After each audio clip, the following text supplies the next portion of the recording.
Hello viewers, welcome back to our channel. ప్రస్తుతం మనతో పాటు ఉన్నారు ఎంఎన్సీ ఎగ్జిక్యూటివ్ 25 ఇయర్స్ నుంచి అమెరికాలో ఉంటున్నటువంటి వీరభద్ర సార్ గారు. సార్తో మాట్లాడదాం. ప్రెసెంట్ అమెరికాలో సిచ్యువేషన్ ఎలా ఉంది అనేది. ఈరోజు చూసుకుంటే మరి 8 లక్షల మందిని ట్రంప్ గెట్అవుట్ అంటున్నాడు. చాలా మందిని రిటర్న్ పంపించేస్తున్నారు, మిలిటరీ ఎయిర్ క్రాఫ్ట్ బుక్ చేసి కూడా. మరి ఒక్కసారి సార్తో మాట్లాడదాం. మరి అక్కడ ఉన్నారు కాబట్టి అక్కడ ప్రెసెంట్ సిచ్యువేషన్ ఏంటి, మన వాళ్ళు ఎలాంటి ఇబ్బందులు పడుతున్నారు అనే దానిపైన. నమస్తే సార్. నమస్తే అమ్మా. సార్, అమెరికాలో H1B వీసాతో సెటిల్ అవ్వాలి అంటే ప్రాసెస్ ఎలా ఉంటుంది? అంటే H1B వీసా ఉంటే సెటిల్ అయిపోవచ్చు అక్కడ అంటే ఏం చెప్తారు సార్? ఇప్పుడు కొన్ని మాటలు మనము చాలా లూజ్గా వాడతాం అమ్మాయి. ఎవరైనా సరే మీ ఆడియన్స్ చూసేవాళ్ళు, ఫస్ట్ ఆఫ్ ఆల్ సెటిల్ అవడం అంటే ఏంటి? ఫిజికలీ స్టే చేయడమా, ఫినాన్షియలీ ఎస్టాబ్లిష్ అవ్వడమా, లేకపోతే ఒక ఉద్యోగంలో లాంగ్ టైంలో ఎంగేజ్ అవ్వడమా, ఏంటి? సో H1B అన్నది is just your visa status. H1B జనరల్గా for the long maximum period of 6 years ఇస్తారు. మధ్యలో ఒక 3 years తర్వాత రెన్యువల్ చేయాలి. అలానే H1B అనేది ఎంప్లాయర్ స్పాన్సర్డ్ వీసా. ఒక ఎంప్లాయరు నేను నా ప్రయత్నాలు నేను చేసి లోకల్గా ఉద్యోగుల కోసం వెతికితే నాకు కావాల్సిన స్కిల్ అండ్ ఎక్స్పీరియన్స్ ఉన్నవాళ్ళు దొరకలేదు కాబట్టి నేను H1 ఫైల్ చేస్తున్నా అని ఒక అండర్టేకింగ్ ఇచ్చి, ఎఫిడవిట్స్ ఇచ్చి, దానికి తగ్గట్టుగా తను చేసిన ఎఫర్ట్స్ ఏంటి, మినిమం 3 months ఎంతో పబ్లిష్ చేసి, ఎన్ని రెజ్యూమ్స్ వచ్చాయి, ఎంతో ఫిల్టర్ చేసాము, ఇవన్నీ ప్రూవ్ చేయాలి అది ఆ కంపెనీ. అప్పుడు వాళ్ళు ఫైనల్గా H1 ఫైల్ చేస్తారు. ఆ H1లో ఎవరన్నా నాలాంటి వాడు వచ్చాడు అనుకుందాం. వస్తే నేను అక్కడ జాబ్ చేస్తాను. మళ్ళీ అగైన్ లాస్ట్ టైం మీకు చెప్పాను, there is nothing called a job in America. Everything is temporary, everything is project oriented. So మనము ఒక ప్రాజెక్ట్కి వాళ్ళు హైర్ చేసినట్టయితే అది 3 నెలల, 6 నెలల, సంవత్సరమా, ఆ ప్రాజెక్ట్లో మనం వర్క్ చేస్తాం. ఒకవేళ లాంగర్ ప్రాజెక్ట్స్ ఉన్నాయి, లాంగ్ టైం నడిచే ఎంగేజ్మెంట్స్ ఉన్నాయి, లేదంటే ఒక ప్రాజెక్ట్ నుంచి ఇంకో ప్రాజెక్ట్కి, ఇంకో ప్రాజెక్ట్ నుంచి ఇంకో ప్రాజెక్ట్కి, అట్లా అదే ఎంప్లాయర్ దగ్గర మీరు 3 ఏళ్ల పాటు కంటిన్యూ అయ్యారనుకుందాం. అప్పుడు 3 ఏళ్ల తర్వాత all you have to do is get your H1 renewed. ఆ రెన్యువల్ మళ్ళీ అప్రూవ్ రాగానే జనరల్గా మన పిల్లలు చేసేది ఏంటంటే ఇండియాకి వచ్చి స్టాంపింగ్ చేయించుకొని మళ్ళీ వెనక్కి వెళ్తారు కదా. అది ఇండియాకే రావక్కర్లా, వేరే వేరే మెథడ్స్ కూడా ఉన్నాయి. అసలు యాక్చువల్గా మీరు స్టాంపింగ్ చేయాల్సిన అవసరం కూడా లేదు మీకు. Stamping is only for the purpose of travel తప్ప మీరు విత్ ఇన్ ద కంట్రీ ఉంటే అదే కాగితం మీద మీరు అన్ని పనులు చేసుకోవచ్చు. కానీ చాలా మటుకు మన వాళ్ళందరూ అనుకునేది ఏంటంటే రెన్యువల్ అయింది కాబట్టి నేను ఇండియాకి వెళ్ళాలి, దీన్ని స్టాంపింగ్ చేయించుకుని రావాలి వస్తారు. ఓకే, వచ్చారు. వచ్చిన తర్వాత మళ్ళీ అనదర్ 3 years కంటిన్యూ అవుతుంది. అలానే ఒకవేళ అదే ఎంప్లాయర్ మీకు మళ్ళీ వేరే ప్రాజెక్ట్లో పెట్టి వేరే ఎంగేజ్మెంట్స్ ఇచ్చి మీకు కంటిన్యూ చేశాడు అనుకోండి, అక్కడే మీరు 6 ఏళ్ల పాటు సెటిల్ అవ్వచ్చు. అది దట్స్ వన్ వే మనం సెటిల్ అంటాం. But it's again temporary for 6 years. ఈ లోపు green card, permanent residency process, ఒకవేళ అదే ఎంప్లాయరు ఆయన దయా కరుణ ఉంటే బాగుంటే ఏం చేస్తాడంటే they will initiate green card process. మళ్ళీ అక్కడ లేబర్ సర్టిఫికేషను అన్నీ వాళ్ళు వెళ్తారు. వెళ్ళి గ్రీన్ కార్డ్ కోసం అని చెప్పి again H1 or labour certification, then I-140, then eventually permanent residency or adjustment of status అంటారు దాన్ని, గ్రీన్ కార్డ్. సో అది మళ్ళీ ఒక ప్రాసెస్. అది 6 ఏళ్ళు అయిపోయిన వాడికి ఈ లేబర్ సర్టిఫికేషన్ I-140 కూడా కంప్లీట్ అయి ఉన్నట్టయితే వాళ్ళు ఎవ్రీ 2 years, ఎవ్రీ 1 year మీకు రెన్యూ చేసుకుంటూ ఉండొచ్చు. ఆటోమేటిక్గా అప్రూవ్ కూడా చేస్తారు. అది గ్రీన్ కార్డ్ వచ్చేంత వరకు, అంటే మన టర్న్ వచ్చేంత వరకు ఇది రెన్యూ చేసుకుంటూ అక్కడ ఎక్స్టెండ్ చేసుకుంటూ ఉండొచ్చు. అంటే H1B వీసా ఉన్న వాళ్ళకి గ్రీన్ కార్డ్ ఈజీగా వచ్చేస్తుంది సార్? ఈజీ ఏది లేదు. ఇప్పుడున్న స్టాటిస్టిక్స్ ప్రకారం కొన్ని స్టేటస్లో గ్రీన్ కార్డ్ కావాలంటే మీరు 70 years, 60 years వెయిట్ పీరియడ్ ఉందన్న. అంటే మన లైఫ్ టైంలో అది రాదు. సో అమెరికాకి వెళ్ళి సెటిల్ అంటే ఇదే. స్టేటస్ నాకు నన్ను ఇక్కడి నుంచి ఉద్యోగం లేకపోయినా బయటకు పంపించరు అనే స్టేటస్కి రావడం అంటే గ్రీన్ కార్డ్ తెచ్చుకోవడం. గ్రీన్ కార్డ్ వస్తే now you are settled physically in America. Physically economically which is job ఏదైనా ఉందా లేదా మీకు, ఆ జాబ్స్ ఇంత ముందు కూడా మీకు చెప్పాను నేను. అన్నీ టెంపరీ ఉంటాయి. కొన్ని మాత్రమే కార్పొరేట్ జాబ్స్ ఉంటాయి. ఎస్. ఇప్పుడు నేను ఒక పెద్ద కంపెనీకి వర్క్ చేస్తున్నా.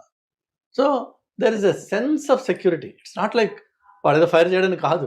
ఎస్. వాళ్ళకు కూడా బుక్స్ తారుమారయ్యి ప్రాఫిట్స్ తగ్గినప్పుడు, మార్కెట్ ప్రెషర్స్ ఉన్నప్పుడు, లేదంటే ఇప్పుడు ట్రంప్ చేసే హంగామా చూసినప్పుడు వాళ్ళకి కూడా భయానికి వాళ్ళు ఏం చేస్తారు, దే కట్ డౌన్. లేకపోతే కంపెనీ డైరెక్షన్ మారుతుంది. రీసెంట్గా గూగుల్ అన్నది all hardware and platform guys will let you go. Yes. ఎందుకంటే గూగుల్ వాళ్ళ డైరెక్షన్ మారుస్తున్నారు కాబట్టి. సో అలాంటప్పుడు గూగుల్ అనే పెద్ద కంపెనీలో 1,00,000 మంది ఉన్న కంపెనీలో మీకు ఒక పాకెట్ ఆఫ్ డిపార్ట్మెంట్స్ని ఎలిమినేట్ చేస్తే ఆటోమేటిక్గా జాబ్స్ పోయినాయి. ఎస్. సెటిల్ అన్నది ఏం లేదు అక్కడ. ట్రంప్ ఇప్పుడు అంటున్నాడు కదా సార్, సెటిల్ అవ్వడానికి అమెరికా రాకండి అని అయితే ఒక స్టేట్మెంట్ ఇస్తున్నారు కదా, అది ఎవరికి వర్తిస్తుంది? అదే చెప్తున్నాను నేను. మీరు ఆ ట్రంప్ అన్నాడా లేదా వదిలేసేయండి, ఆయన చాలా మాట్లాడాడు. సెటిల్ అవ్వడం అన్నది ఇట్స్ ఎ పాసిబిలిటీ. H1B నుంచి మీరు I-140 తర్వాత ఈవెన్చువలీ గ్రీన్ కార్డ్ వచ్చి అక్కడ మీరు ఉండొచ్చు. అట్ ద సేమ్ టైం ఆ ఉంటున్న టైంలో మీకు ఒకటే ఉద్యోగంతో 20 ఏళ్ళు 10 ఏళ్ళు 25 ఏళ్ళు ఉండే ఛాన్స్ లేదు.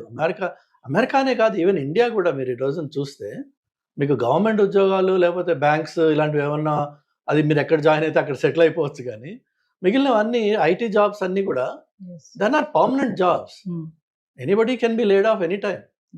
2 weeks నోటీస్ ఇవ్వాలి వాళ్ళు అంతే. ఆర్ మేబీ ఇండియాలో నోటీస్ టైం ఎక్కువ ఉందేమో, బట్ నోటీస్ ఇచ్చేసి వాళ్ళు లే ఆఫ్ చేయొచ్చు. వాడు nothing holds them back. There is no protections under the law. Present ఇప్పుడు ట్రంప్ H1B వీసా దాంట్లో కూడా మార్పులు చేస్తున్నామని చెప్పి అంటున్నారు కదా సార్, ఏమన్నా మార్పులు జరిగాయి అనుకుంటున్నారా? యాక్చువల్గా ట్రంప్ అండ్ ఈలాన్ మస్క్ వీళ్ళు ఈ బ్యాచ్ అంతా they are more in favour of H1B. Yes.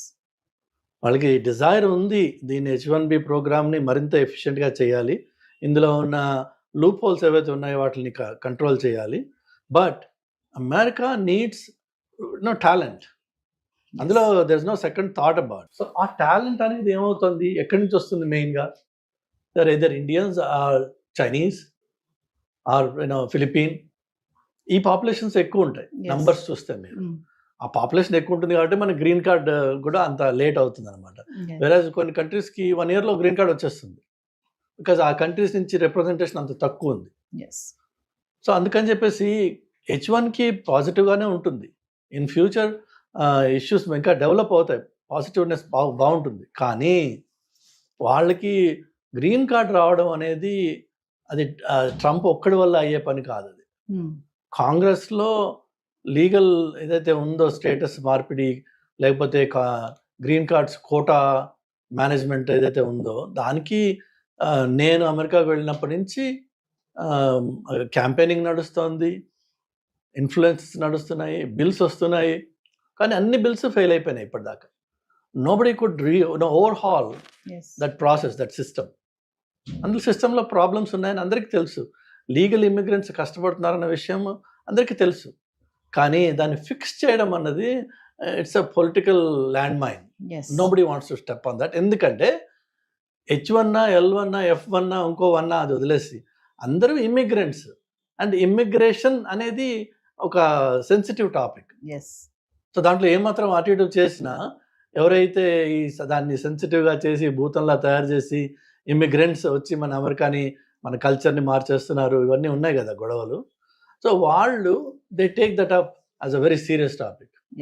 So పాలిటిక్స్లో ఎవరైతే ఉన్నారో పొలిటీషియన్స్కి వాళ్ళ కెరీర్ ఎండ్ అయిపోయే అవకాశం ఉంది ఆ టాపిక్ని టచ్ చేస్తే. ఒక విషయం చెప్పండి సార్, అంటే ఎలా పడితే అలా అమెరికా వెళ్ళిపోవాలి ఏదోలాగా, అక్కడికి వెళ్ళి పడ్డామా అక్కడ ఉద్యోగం ఏదో చేద్దామా అని కాకుండా ప్రెసెంట్ ఏంటంటే టాలెంట్ స్మార్ట్ పీపుల్ని ఖచ్చితంగా అక్కడ తీసుకోవడం అనేది జరుగుతుంది అంటారు.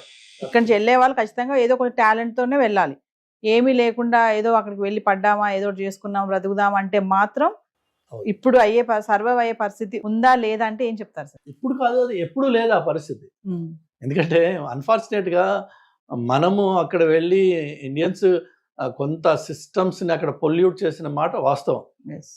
నేను రీసెంట్ టైమ్స్లో I have seen notifications for ఇది ఎంప్లాయీస్ కోసం నోటిఫికేషన్స్ పెట్టిన వాళ్ళు క్లియర్గా కింద చెప్తున్నారు, no AP or Telangana graduate. అదే మనం ఎంత నొటోరియస్ అయిపోయాం అన్న దానికి ఒక ఎగ్జాంపుల్ చెప్తున్నాను.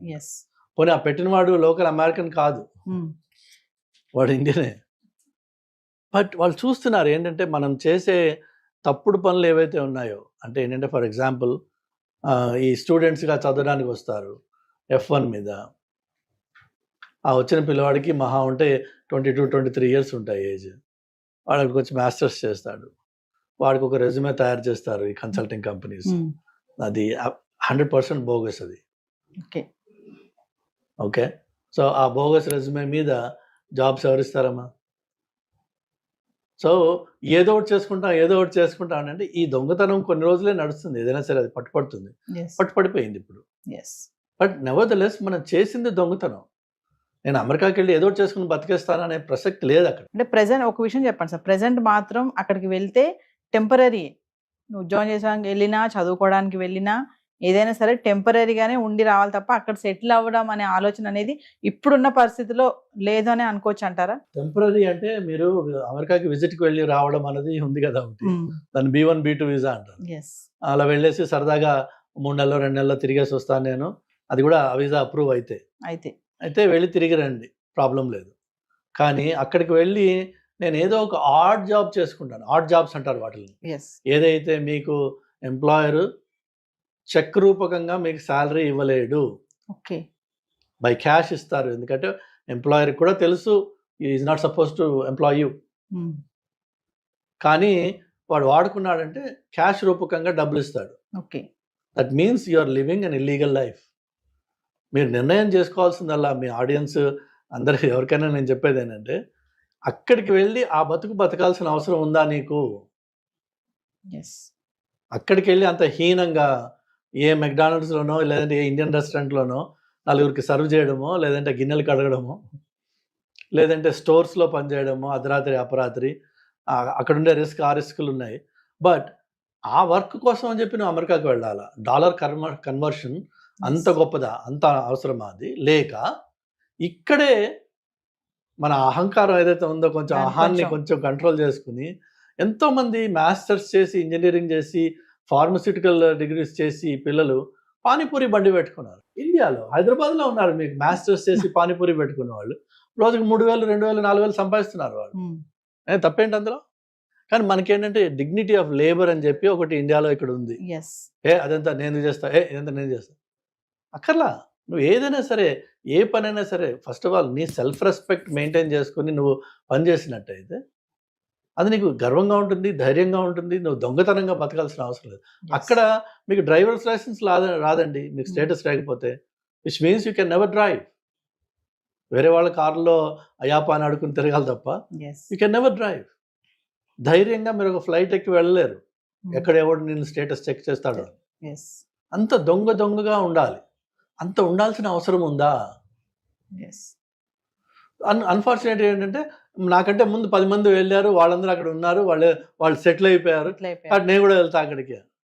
ఈ పక్కవాడిని చూసుకుని మనకి అది ఆ ఇచ్చి మొదలవడం తప్ప, అందులో అక్కడికి వెళ్ళాక తెలుస్తుంది వాడు ఎంత దరిద్రంగా అక్కడ ఉంటున్నారు అనేది. ఒక్కొక్క అపార్ట్మెంట్లో 4-3 ఉండాల్సిన అపార్ట్మెంట్లో 8 మంది 10 మంది ఉంటారు. కొన్ని చోట్ల అయితే రాత్రి షిఫ్ట్ సగం మంది పనిచేస్తారు కాబట్టి వాళ్ళ బెడ్స్ వాళ్ళు వాడుకోవడానికి ఈ డే షిఫ్ట్ వాడు అపార్ట్మెంట్లో ఉంటాడు. ఒక రోజున వాడు బ్రేక్ తీసుకుంటే వాడికి పడుకోవడానికి చోటు ఉండదు. అతి హీనంగా ఉంటుంది పరిస్థితి. అక్కడికి వెళ్ళి అంత హీనంగా ఉండాల్సిన నీకు కర్మ ఉంది, నాకు వేరే ఏమీ అవకాశాలు లేవు ఇక్కడ అంటే గాడ్ ఈజ్ గ్రేట్. కానీ అంత దరిద్రాన్ని అక్కడ ఉన్నవాడు నీకు చెప్పడు, ఆ విషయం చెప్పరు. వాడేమో అమెరికా 4 బిల్డింగ్స్ బొమ్మలు చూపిస్తే ఇదే అమెరికా అనుకుంటావు. ఆ బిల్డింగ్స్ ఉన్నది only New York city down town లో మాత్రమే ఉన్నాయి, or maybe Chicago, or maybe LA. But the rest of America is actually wide open green space. గట్టిగా అరిస్తే పక్కింటి వాడు పిలిపి మనకి కనిపించని పలకని ఇంత దూరంలో ఇళ్ళు ఉంటాయి కొన్ని చోట్ల. ఒంటరితనంతో చచ్చిపోతుంటారు అక్కడ. సో అక్కడికి వెళ్ళి నాకు అంటే వేరే వాళ్ళు చెప్పిన వాటి విషయాలు అవి విని మభ్యపడి అక్కడికి వెళ్ళే బదులు ఫ్యాక్ట్ చెక్ చేయండి. What is the reality on the ground? Present sir H1B visa tight అవుతుంది, టైట్ చేస్తున్నాడు ట్రంప్ అంటే ఏం చెప్తారు ఓవరాల్? టైట్ లూజ్ అంటే ఏం లేదండి, మనకి ప్రాపర్ క్వాలిఫికేషన్ ఉంది. నెంబర్ 1 క్వాలిఫికేషన్ ఉంది. నెంబర్ 2 వీసా ఇంటర్వ్యూకి వెళ్ళినప్పుడు ఆయన అడిగే మినిమం ప్రశ్నలకి నేను ఇంగ్లీష్లో జవాబు చెప్పగలనా లేదా? అలా వాళ్ళు 100 ప్రశ్నలు వేయరు కదా, అది ఇంటర్వ్యూ అవును. కాదు, అది 3-4 ఉంటాయి. వాళ్ళు అదే మెతుకు ముట్టుకున్నట్టే, Yes. మొత్తం ఒక అన్నంలో చేయబెట్టట్లేదు కదా. ఆ 3 మెతుకుల్లో మీకు అది ఇది పాడైపోయింది అన్నం రా అని చెప్పి వాడికి తెలిసిపోతుంది. Yes. అలా కాదు, మీ దగ్గర సరుకు ఉంది, if you are talented you should definitely try. Yes. America is one country where if you are talented your opportunities are endless. Yes. కానీ ఇక్కడ నువ్వు చదివిందే వానాకాలపు చదువు, అక్కడికి వెళ్ళి ఏం చేస్తారు? అక్కడికి వెళ్ళి ఏం చేస్తావు పరిస్థితి. Yes. సో దయచేసి నా సలహా ఏంటంటే work on yourself first, be good at some subject, take whatever it is, hot ఏదైతే మార్కెట్లో ఉందో అది ఏఐనా డేటానా ఎంఎల్ఆ ఏదైనా సరే, ఒక టాపిక్ తీసుకోండి, దాని మీద పని చేయండి, దాని మీద గట్టిగా ఫౌండేషన్ బేస్ చేసుకోండి, క్రియేట్ చేసుకోండి. దెన్ కమ్యూనికేషన్ మీద వర్క్ చేయండి. Communication, be able to express yourself and explain what you know. నాకు తెలుసు, నువ్వు ముందు జాబ్ ఇచ్చే నేను చేసి చూపిస్తా అంటే ఎవడివ్వడు, కానీ నాకు తెలుసు అన్న విషయాన్ని నేను చెప్పుకోగలగాలి. ఇవి 2. 3వది వచ్చేసి I need to be presentable.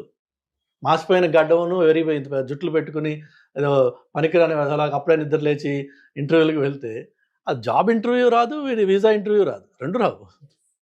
You need to present yourself like a professional. అది it takes effort, it takes investment, it takes seriousness. Then you become something in your life, and then be proud of what you achieved. Make it happen. అంతేగాని వాడి కాళ్ళు పట్టుకుని వీడి కాళ్ళు పట్టుకుని అయ్యాప ఏదో ఒకటి చేసుకుని నేను బతికేస్తా, ఆ ఏదో చేసుకుని అంత దీనస్థితిలో ఉన్నావా నువ్వు? లేవు. మోస్ట్ ఆఫ్ అస్, మనకి పిల్లలు భగవంతుడి దయ వల్ల ఇండియన్ పేరెంట్స్ వాళ్ళ పిల్లలకి తల తాకట్టు పెట్టి డబ్బులు తీసుకొచ్చి ఇస్తున్నారు. ఆ తల తాకట్టు పెట్టి ఇచ్చిన డబ్బులతో ఇక్కడ గర్వంగా ఏదైనా చేయండి. అక్కడికి వచ్చి ఏదో ఒకటి అని కాక్రోచెస్ ఇన్ఫెస్టెడ్ అపార్ట్మెంట్స్లో ఉండి 50 ఏళ్ళు 60 ఏళ్ళ క్రితం కట్టిన ఇళ్ళు, ఇన్సెక్యూర్ ఏరియాస్ ఉంటాయి. చౌకగా దొరకాలి అపార్ట్మెంట్ అంటే మీకు you have to go to areas that are highly insecure. So అక్కడికి వెళ్ళి ఉంటే ఎవడో ఏ రాత్రో ఒకటి కొట్టి మన దగ్గర ఉంది లాక్కుంటాడు. వాడు ఒకటి కొడితే చాలు మనం చచ్చిపోవడానికి, మన గట్టిగా ఉంటారు వాళ్ళు. లేదు, ఏ షూటింగ్ అవుతుంది, మనం అడ్డంగా పడతాం అందులో. ఈవెన్ దో యూఆర్ ఇన్నోసెంట్, గన్కి తెలియదు, అది బుల్లెట్కి తెలియదు నువ్వు ఇన్నోసెంట్ అన్నది. సెలెక్టివ్గా షూట్ చేయడం పడ్డాం, అయిపోతుంది మన పని. ఇక్కడ అమ్మా నాన్నలు శోభతోటి ఏడవడం ఎందుకు? ఇవన్నీ అవసరమా? Thank you sir. హాయ్, మొట్టమొదటిసారిగా మన విజయవాడలో క్లాస్ రూమ్ ట్రైనింగ్ అండి, 1 డే క్లాస్ రూమ్ ఎన్విరాన్మెంట్లో ఆఫ్లైన్ వెబినార్ జరగబోతుంది. అండ్ ఇంట్రెస్ట్ ఉన్న పార్టిసిపెంట్స్ ఈ కింద స్కూల్ అవుతున్న నెంబర్కి రింగ్ చేసుకొని సీట్ బుక్ చేసుకోండి. దీంట్లో ETFs, index funds and mutual funds మీద completely and hand holding experience మీకు ప్రొవైడ్ చేయబడుతుంది. దీని ద్వారా ఏంటంటే మనం ఎసెట్స్ని స్టాక్ మార్కెట్లో ఎలా మేనేజ్ చేసుకోవాలి, ఎలా గ్రో చేసుకోవాలి, ఎలా ప్రొడక్ట్ చేసుకోవాలో అంటే ప్రాక్టికల్గా నేర్చుకుంటారు. అండ్ ఇప్పటి వరకు మనం ఆన్లైన్లోనే మీరు అటెండ్ అవుతున్నారు. ఇక నుంచి మీరు మన విజయవాడ సిటీలోనే అండ్ లైవ్లో క్లాస్ రూమ్ ఎన్విరాన్మెంట్లో నేర్చుకునే ఛాన్స్ దొరుకుతుంది. కాబట్టి ఇంట్రెస్ట్ ఉన్న పార్టిసిపెంట్స్ కింద స్క్రోల్ అవుతున్న నెంబర్కి పింగ్ చేసి సీటు రిజర్వ్ చేసుకోండి. Thank you.